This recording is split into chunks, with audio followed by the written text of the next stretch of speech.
আসসালামু আলাইকুম।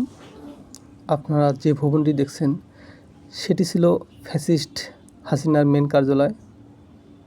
এখানে আশ্রিত ছিল আওয়ামী লীগ, যুবলীগ, ছাত্রলীগের গুন্ডারা এবং এই ভবনটিতে ছিল আওয়ামী লীগের অস্ত্রশস্ত্র, যে অস্ত্রশস্ত্র দিয়ে গোটা ধানমন্ডি নিয়ন্ত্রণ করত।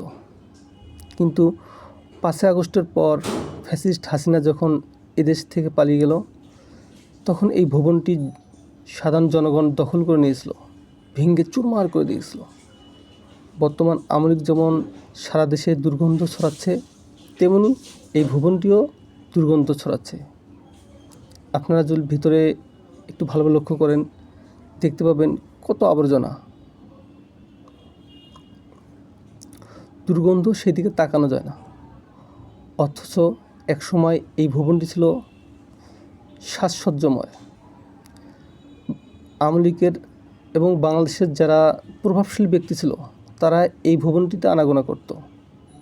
সকাল থেকে বিকাল, বিকাল থেকে সন্ধ্যা, সব সময় এখানে প্রভাবশালী ব্যক্তিদের আনাগোনা ছিল।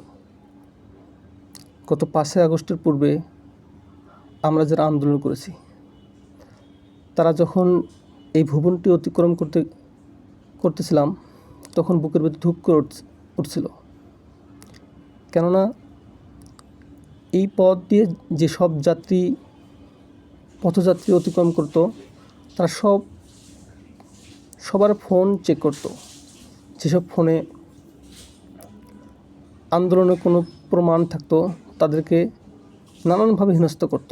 ফোন ভেঙে ফেলতো, থাপড়াইতো, এবং কি যত প্রকার হেনস্থ করা যায়